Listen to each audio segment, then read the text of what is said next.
¿Cómo está, señor Palma? Buenos días, Diego Montaño lo saluda. ¿Cómo está, Diego? Buen día. Un gusto saludarlo a usted y a través de la razón a toda la población y a toda la gente del país que sin duda nos escucha.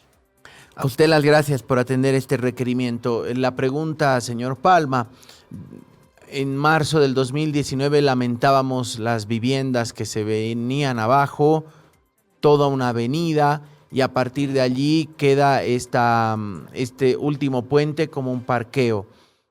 Sabemos que se están haciendo obras.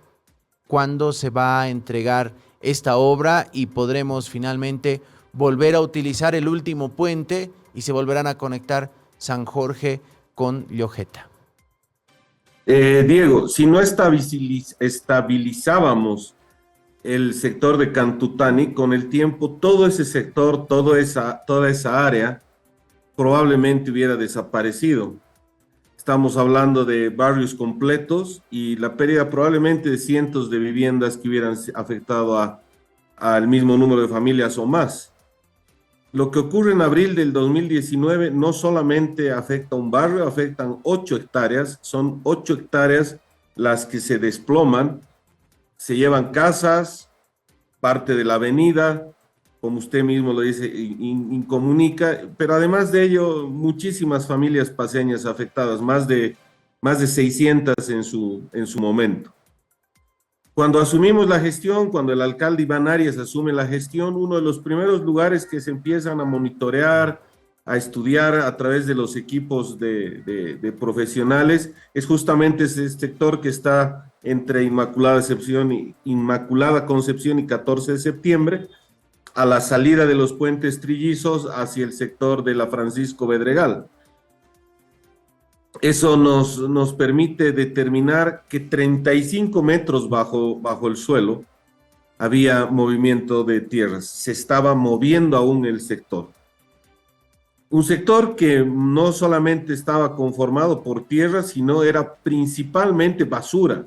Era el botadero, en el sector donde durante muchísimos años el municipio y la ciudad de La Paz había dispuesto botar la basura y se quedó así, no hubo un tratamiento, no se la compactó, era simplemente un botadero y eso pues provocó que las casas del sector y las vías cercanas corrían el mismo riesgo de que se repita o se incremente el área del deslizamiento. A ver, usted nos decía, señor Palma, Perdón. Usted nos decía 35 metros bajo el nivel de la plataforma había movimiento de tierra, así que era una, diríamos, bomba de tiempo. Sí, sin duda. Entonces, cuando se habla de la rehabilitación de la vía, se está menospreciando y se está subestimando el problema y se está subestimando en consecuencia las soluciones que se fueron dando. Una vez que el equipo técnico consigue la información básica, un conjunto de profesionales de diferentes ramas de la Secretaría y del Gobierno Municipal empiezan a hacer los trabajos de ingeniería con el acompañamiento de una empresa consultora, Arup, de Estados Unidos, contratada por el Banco Mundial. Pero quienes ejecutan el proyecto, quienes lo desarrollan, fueron los profesionales de la Secretaría de Resiliencia. En 2023 empezamos con los trabajos de estabilización ya en la gestión del alcalde, mediante el embovedado del río Cotauma, que estaba en la parte baja, colindante con el cementerio Cantutani, con el cementerio Jardín Cantutani. El primer trabajo que se realiza es el embovedado de 440 metros en el sector. Luego empezamos a ejecutar los pilotes con una cimentación profunda, que son unas estructuras de muchísima profundidad, en algunos casos hasta más de 20 metros, son cerca de 60 pilotes que están debajo del muro que se aprecia en ese momento, y lo que nos permitiera una especie de costura de la tierra para la transferencia y para la estabilidad. Fue la primera medida para sostener el terreno. Ahí se pueden advertir esos cabezales, esas partes son parte de los muros. Sobre estos pilotes se empezó con los trabajos de reconstrucción de la vía, que además es un muro de tierra armada que permite reconformar la vía, pero principalmente generar las condiciones para estabilizar el sector de las viviendas que ahí se ven en la parte posterior. Este trabajo de ingeniería geotécnica, de geología, de ingeniería estructural, de ingeniería hidráulica, de ingeniería hidrológica, además determina que deberían haberse realizado un conjunto de tareas relacionadas con el control de las aguas, tanto aguas superficiales, como pueden ver hay mucha pendiente, por lo tanto lo que llueve arriba termina en la parte de abajo, y además con la captación de algunas aguas subterráneas, inclusive algunas como consecuencia de la basura. Entonces se las colecta, se las encausa a través de tuberías, de sistemas de drenaje, de cámaras, y se las conduce hasta el río Cotaúma. Perfecto, señor. Ese muro que ustedes ven, que es de gaviones, que se lo puede ver ese de ahí, la gran muralla, en la parte posterior se ha ido reconformando la plataforma en capas de 30 centímetros. Se hizo el cambio de material, se retira la basura y se lleva y se dispone y se acomoda un material seleccionado con características controladas, con tamaños de las partículas controladas, y se hace un cambio de la basura por un material adecuado que sirva para esta finalidad. En capas de 30 centímetros se lo compactaba y se ponía una malla de un plástico mezclado con acero, un producto importado, geomallas dependiendo del tipo de esfuerzo de una dirección o en 3 direcciones, y se han realizado más de 70 capas de 30 centímetros. Era una capa y se ponía la malla, otra capa se compactaba y así se ha ido elevando hasta llegar a 18 metros de altura. Lo que ustedes ven son unos gaviones con la piedra que es el elemento que permite confinar el suelo, pero hacia atrás se fue reconformando la plataforma. ¿Cuál es se ha construido este muro de gaviones de más de 20 metros de altura. Sin duda es uno de los muros más grandes del país que permite contener y estabilizar el sector. Y por supuesto, después de estabilizar, nos permite darle vida a la vía que hoy podemos observar y que va a ser entregada y reabierta este viernes 21. En resumen, hemos aplicado 4 soluciones estructurales clave. El embovedado del río Cotaúma en la parte baja, pilotes de hormigón hasta de 35 metros de profundidad en toda la extensión del deslizamiento, la estabilización por capas con geomalla y los muros y el muro de gaviones, que sin duda es un elemento que ha cautivado a los profesionales, que han venido ingenieros y profesionales de otro país a ver. Hemos tenido más de 20 visitas de estudiantes de diferentes facultades de ingeniería, tanto paceñas como de otros países. Es una solución que está siendo admirada por los ojos del mundo. Los expertos internacionales en geotécnica han admirado este trabajo. Personal de riesgo, de unidades de riesgo de otros departamentos y municipios de Cochabamba, de Sucre, han venido a apreciar la construcción, a intercambiar ideas, y por supuesto convierte este sector en lo que debió haber sido siempre un sector un poco más seguro de lo que era, ¿no? Señor Palma, nos imaginamos que después de las obras también hubo una especie de tiempo de monitorear si seguía o no existiendo movimiento de tierra en el sector. ¿Cuál es la situación en torno a este riesgo de que pueda haber todavía movimiento de tierra? En este momento se están afinando y se están realizando trabajos o detalles más urbanísticos. Se está haciendo algunos bacheos entre la rotonda de Maverde y San Jorge.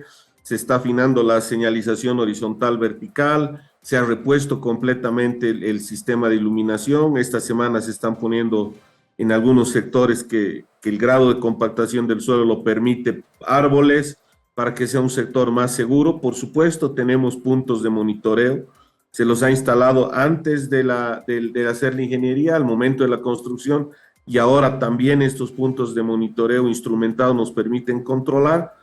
El sector está estabilizado, pero con un conjunto de restricciones. Está estabilizado para una vía, para que la parte superior no se caiga, aún en este sector que es principalmente basura, no todo el sector, pero hay un lugar que predominantemente se encuentra basura en el suelo, tendrá algún tipo de restricciones para la habitabilidad, pero para la vía y para la circulación vehicular no hay ningún problema.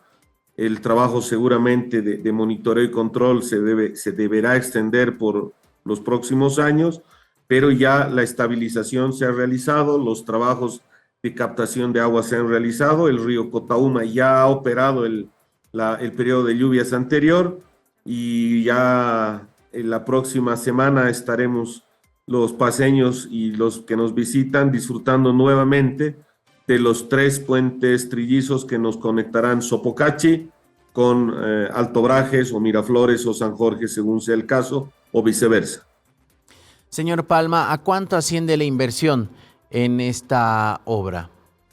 La inversión en el río Cotauma ha sido de 9 millones de bolivianos con financiamiento del Banco Mundial, y los trabajos de estabilización, de cambio de material, el asfaltado, la instalación de una baranda que va a permitir iluminar el sector, está alrededor de los 45 millones de bolivianos. Estamos hablando de cerca de 56 millones de bolivianos en total en esta fase que se ha realizado a través de la gestión del alcalde Iván Arias.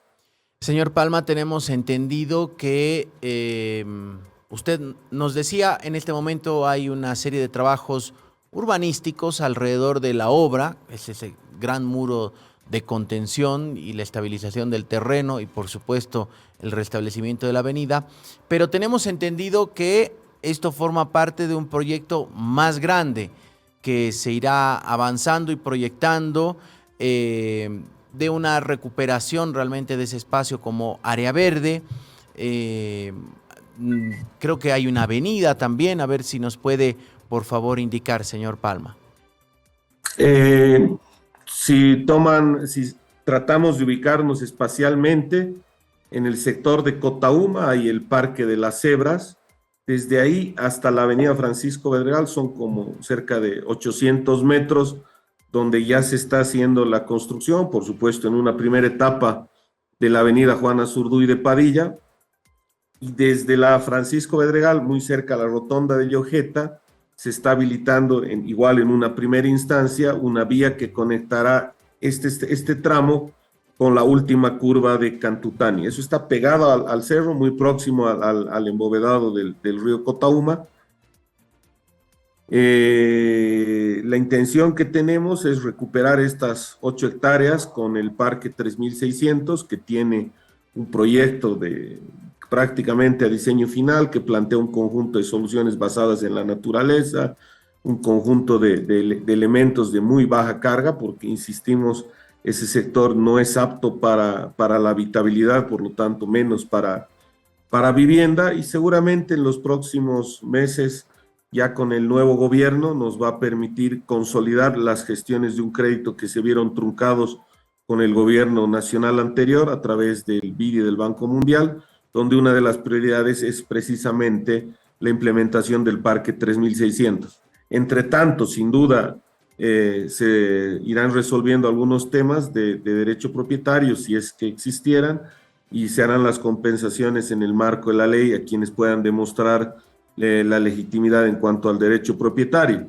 Pero la gente debe entender, hay muchas personas que han aprovechado esta rehabilitación, esta recuperación del espacio, y 6 años después insinúan ser dueños poco más hasta de la vía. Todo el mundo sabe que por ahí pasaba una vía, entonces estas personas que están tratando de jugar con la buena fe, no de la municipalidad, no del alcalde, no de la secretaría, sino de la población y de la ciudad de La Paz, debe estar muy atenta, porque hay gente que está tratando de apropiarse y de lotear este espacio. Eso es un llamado a la población para que la información distorsionada que se recibe sea tratada como tal y se entienda que es un sector que debe beneficiar a todos los paseños. Indudablemente, si hay alguien que ostenta el derecho propietario será tratado en el marco de la normativa y de las normas legales que correspondan. Señor Palma, quiero abusar de su confianza. Esto no era parte de la entrevista, pero una última, así, en un minutito. ¿Estamos listos para recibir la temporada de lluvias 2025-2026, que es algo que realmente parece que se está adelantando? Y cuando empieza a llover en la ciudad, siempre existe la susceptibilidad y preocupación por las características propias de esta ciudad. Hemos sido afectados durante todo este tiempo y eso la población lo conoce, lo sabe. Dos factores sociopolíticos que han sido determinantes para el desarrollo de un sinnúmero de actividades tanto a nivel municipal como nacional. La escasez de diésel ha sido terrible, se está viendo algunas soluciones ahora, pero no se ha resuelto el problema del todo. Un año no ha habido provisión de diésel en las condiciones y características que se necesitaban. Por lo tanto, los trabajos en los ríos que se hacen con maquinaria se han visto naturalmente afectados, porque no había diésel, o sea, no solamente que está más caro, simplemente que no había. En este momento estamos trabajando a través de 10 empresas de maquinaria, principalmente en las cabeceras de los ríos, en las 5 cuencas principales del municipio. Hoy, por ejemplo, son 46 equipos que están trabajando en diferentes puntos de la ciudad. Se están haciendo trabajos de sostenimiento en cuanto a camellonado, escollerado, retiro de material aluvial excedente, que seguramente va a ir mejorando las condiciones. Por otro lado, son más de 30 millones de bolivianos que se han destinado y se están destinando, entre otros, para la reparación de la bóveda del Choqueyapo en la Avenida del Poeta, a la altura del Mercado Camacho, además de la reparación del canal del río Irpavi, de la reparación de la bóveda del río Cojahuira en el sector de Franz Tamayo, y un montón de puntos, más de 170, donde se ha hecho algún tipo de intervención. La pregunta, si estamos listos, esa es una respuesta que toda la ciudadanía debería responder, pero en cuanto a lo que corresponde al gobierno municipal, sí, por supuesto que sí, estamos con planes de emergencia y de planes de contingencia validados, puestos a prueba, con un conjunto de simulacros, más de 30 comités barriales de emergencia coordinados, gestionados con un sistema de alerta temprana profundamente mejorado, con una aplicación en el dispositivo móvil. Aprovecho para,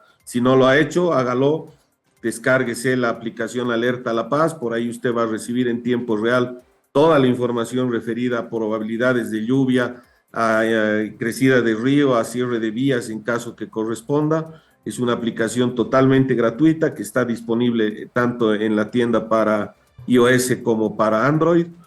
Tenemos 11 bases donde tenemos personal. El personal, en caso que se presenten emergencias, está trabajando en feriados, fines de semana, tanto en turno diurno como nocturno. Se han hecho simulacros en unidades educativas en algunos barrios y, por supuesto, todo esto acompañado de un conjunto de superobras, como lo es la de la rehabilitación de la Avenida Libertad, la estabilización en Cantutani, 1.3 kilómetros de canalización del río Irpavi entre el puente Callapa y la calle 18 de Irpavi, y así un número incalculable de intervenciones que superan los 400 millones de bolivianos en estos 5 años de la gestión del Negro Arias.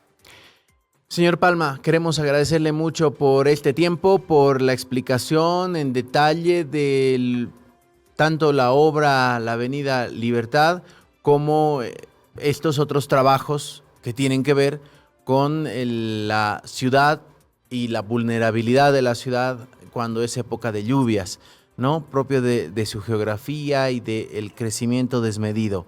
Así que le agradecemos mucho y vamos a estar convocándolo seguramente más adelante. Muchísimas gracias, un placer estar con ustedes y ojalá nos pueda acompañar el viernes en la entrega de la rehabilitación de los puentes trillizos y también el día lunes que viene con la presentación del Atlas interactivo y de riesgos. ¿Qué es una actualización de la zona de riesgos? No solamente una actualización, es mucho más que ello. Antes hablábamos de un mapa que era un papel o un papel muy grande, ahora es un sistema informático con accesibilidad libre, con más de 40 capas de información que permite transparentar a la información, que la gente puede desde su dispositivo móvil o desde su computadora va a poder acceder, y no solamente va a poder identificar el grado de riesgo de una vía, de una calle, de una zona, de su predio, sino lo va a poder vincular y lo va a poder contrastar con otro tipo de variables, infraestructura educativa, infraestructura de salud, vías si cuentan con sistemas de agua potable, alcantarillado, electricidad, paradas de transporte, rutas de transporte, áreas verdes, áreas protegidas, que sobre todo va a encaminar a una mejor toma de decisiones para los gestores públicos, como también para la población. Entonces, se ha hablado mucho del mapa de riesgos que data del 2011, es un salto cuantitativo y cualitativo incalculable el que vamos a dar este día lunes con el lanzamiento del mapa, perdón, del Atlas Integral del Riesgo, que competirá o estará a la altura con grandes ciudades como la de Bogotá, Ciudad de México y otros países como Paraguay que tienen este tipo de atlas, convirtiéndonos una vez más en el primer municipio en tener una herramienta de estas características. Qué buena noticia. Gracias por adelantarnos a aquello más. Vamos a estar atentos al Atlas Integral de Riesgos también el próximo lunes. Que tenga buen día. Hasta una siguiente oportunidad. Gracias a usted. Juan Pablo Palma, secretario municipal de Resiliencia y Gestión de Vulnerabilidades.